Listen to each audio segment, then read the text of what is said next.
अस्सलामु अलैकुम प्यारे दोस्तों, नबी करीम सल्लल्लाहु अलैहि वसल्लम की कुछ मुख्तलिफ वाक़यात। एक हज़रत मोहम्मद और हज़रत जाबिर रज़ी अल्लाह ताला अन्हु का वाक़या। प्यारे दोस्तों, आप सल्लल्लाहु अलैहि वसल्लम की आदत मुबारका ये थी कि सफ़र के दौरान वो काफिला के हर फर्द के साथ राब्ता रखते थे और बार बार लोगों के पास जाते ताकि वो खुश रहें। ऐसे ही एक मौके पर वह अपने पुराने दोस्त हजरत जाबिर रज़ी अल्लाह ताला अन्हु के पास गए, जो अपने बूढ़े ऊंट पर सवार जा रहे थे। हुजूर सल्लल्लाहु अलैहि वसल्लम ने खुद पर इस तरह संजीदगी जारी कर ली कि कोई भी देखने वाला समझ सकता था कि नबी करीम सल्लल्लाहु अलैहि वसल्लम मजाक फरमा रहे हैं। फिर उन्होंने जाबिर रज़ी अल्लाह अन्हु से कहा, अच्छा, क्या तुम अपना ऊंट मेरे हाथों फरोख्त करना चाहते हो? जाबिर रज़ी अल्लाह ताला अन्हु ने जवाब दिया, हाँ, मगर एक शर्त पर कि मैं ऊंट मदीना वापस जाकर आपके सुपुर्द करूंगा। आपको चाहिए तो ले लीजिए। रसूल खुदा सल्लल्लाहु अलैहि वसल्लम ने कहा, आप बताइए, 1 दिरहाम में बेचोगे? फिर जाबिर रज़ी अल्लाह ताला अन्हु ने कहा, ए अल्लाह के नबी सल्लल्लाहु अलैहि वसल्लम, आप मुझे लूटना चाहते हैं? फिर आप सल्लल्लाहु अलैहि वसल्लम ने कीमत बढ़ाई, तो चलो 2 दिरहाम ले लो। फिर भी जाबिर रज़ी अल्लाह ताला अन्हु नहीं माने तो नबी करीम सल्लल्लाहु अलैहि वसल्लम ने 3 दिरहाम, फिर 4 दिरहाम और फिर 5 दिरहाम, आखिरकार 40 दिरहाम ऊंट की कीमत तय हुआ। और फिर जाबिर रज़ी अल्लाह ताला अन्हु भी 40 दिरहाम में मान गए। फिर नबी करीम सल्लल्लाहु अलैहि वसल्लम ने चंद इधर उधर की बातें की और काफिले में किसी और शख्स से मुलाकात के लिए रवाना हो गए। मदीना वापस पहुंचकर जाबिर रज़ी अल्लाह ताला अन्हु ने अपनी जवजा बीवी से तमाम माजरा सुनाया और बताया कि किस तरह सफर के दौरान रसूल खुदा सल्लल्लाहु अलैहि वसल्लम से खुशगवार मुलाकात हुई थी। उनकी जवजा बहुत ही नेक थी। फिर उनकी जवजा ने हजरत जाबिर रज़ी अल्लाह ताला अन्हु से इसरार किया कि वो रसूलुल्लाह सल्लल्लाहु अलैहि वसल्लम की बात को मजाक तसव्वुर न करें, बल्कि ऊंट रसूलुल्लाह सल्लल्लाहु अलैहि वसल्लम के घर ले जाएं। जब रसूलुल्लाह सल्लल्लाहु अलैहि वसल्लम को इत्तला मिली तो वो मुस्कुराए और उन्होंने अपने खजांची को हुक्म दिया कि जाबिर को 40 दिरहम अदा कर दिए जाएं।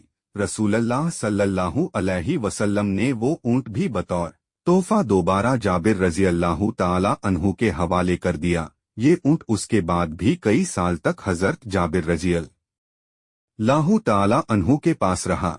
जब भी जाबिर रज़ी अल्लाह ताला अन्हु को इस वाक़ये की याद आती, वो रसूल पाक सल्लल्लाहु अलैहि वसल्लम के इस यादगार तोहफे को देखते तो नबी करीम सल्लल्लाहु अलैहि वसल्लम की याद में खो जाते।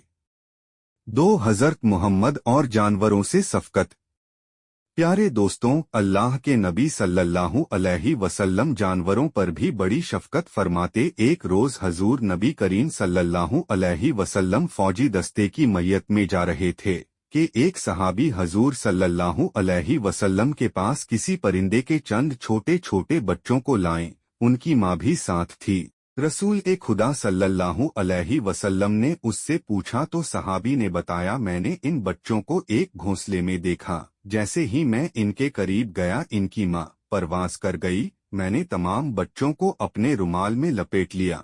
जब मैं चला तो इनकी माँ भी मेरे सर पर मंडराने लगी। मैंने रुमाल को जमीन पर खोल कर रख दिया तो माँ भी बच्चों के पास आ गई और मैंने उसे भी बच्चों के साथ रुमाल में लपेट लिया। अब यह सब आपके सामने है। रसूल सल्लल्लाहु अलैहि वसल्लम ने सहाबी को हुक्म दिया कि वो तुरंत वापस जाएं और बच्चों को उनकी मां समेत उनके घोंसले में छोड़कर आए। इसी तरह एक मर्तबा रसूल पाक सल्लल्लाहु अलैहि वसल्लम ने फौज के हमराह जाते हुए एक कुतिया को देखा जिसके बच्चे मां का दूध पी रहे थे। हजूर सल्लल्लाहु अलैहि वसल्लम ने एक सिपाही को कुतिया के पास खड़ा कर दिया। उसे हुक्म दिया गया कि वो सारी फौज गुजरने तक कुतिया के पास खड़ा रहे और किसी को इसे परेशान न करने दें। 3 हज़रत मोहम्मद और एक ऊंट का वाक़या। एक रोज मदीना में एक ऊंट भागता हुआ आया और रसूल सल्लल्लाहु अलैहि वसल्लम के सामने घुटने टेक कर बैठ गया। फौरन ही कुछ लोग भी वहां पहुंच गए जो ऊंट को पकड़ना चाहते थे।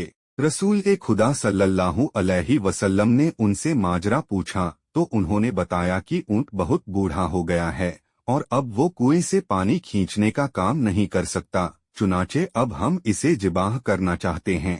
रसूलल्लाह सल्लल्लाहु अलैहि वसल्लम को ऊंट पर रहम आ गया। उन्होंने कहा, इसे चरागाह में छोड़ दो, इसने तुम्हारी तवील लंबा अरसे तक खिदमत की है।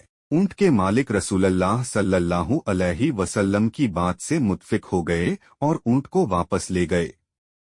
हजरत मोहम्मद का किस्सा। प्यारे दोस्तों, रिवायात में आता है कि एक और सफर के दौरान हजूर सल्लल्लाहु अलैहि वसल्लम चंद दोस्तों के साथ में थे। उन्होंने सहरा में मिलने वाले एक गडरिये से भेड़ खरीदी। हजूर सल्लल्लाहु अलैहि वसल्लम के एक रफीक ए सफर ने कहा, मैं भेड़ को ज़ब्ह कर लेता हूँ। दूसरे सहाबी ने जिम्मेदारी ली, मैं इसकी खाल उतार दूंगा। तीसरे सहाबी ने गोश्त पकाने और खाना तैयार करने की हामी भर ली। हर एक ने कुछ ना कुछ काम अपने जिम्मे ले लिया। तो रसूलल्लाह सल्लल्लाहु अलैहि वसल्लम ने कहा, मैं जाकर कुछ सूखी लकड़ियां इकट्ठी करता हूँ। तमाम सहाबा ने कहा कि या रसूलल्लाह सल्लल्लाहु अलैहि वसल्लम, ये काम भी हम सब कर लेते हैं। मगर रसूल ए पाक सल्लल्लाहु अलैहि वसल्लम ने फरमाया, मैं लकड़ियां जरूर लाऊंगा। यह मुनासिब मालूम नहीं होता कि आप सब लोग तो काम करें और मैं कोई मदद ना करूं। दोस्तों, ये है अवसाफ और ये है आदात हमारे प्यारे आका सल्लल्लाहु अलैहि वसल्लम की, जो दो जहां के बादशाह हैं। आखिरी बात ये थी कुछ मुख्तलिफ वाक़यात हमारे प्यारे आका सल्लल्लाहु अलैहि वसल्लम की। दोस्तों, आज किसी को छोटा सा मर्तबा मिल जाए तो हुक्मरानी शुरू कर देता है और अपने मातहतों के साथ काम करने को तौहीन समझता है। एक हमारे प्यारे आका सल्लल्लाहु अलैहि वसल्लम थे जिनको नौकरों से भी की लगाव था। अल्लाह ताला हमें नबी करीम सल्लल्लाहु अलैहि वसल्लम की नक्शे कदम पर चलने की तौफीक अता फरमाए। आमीन।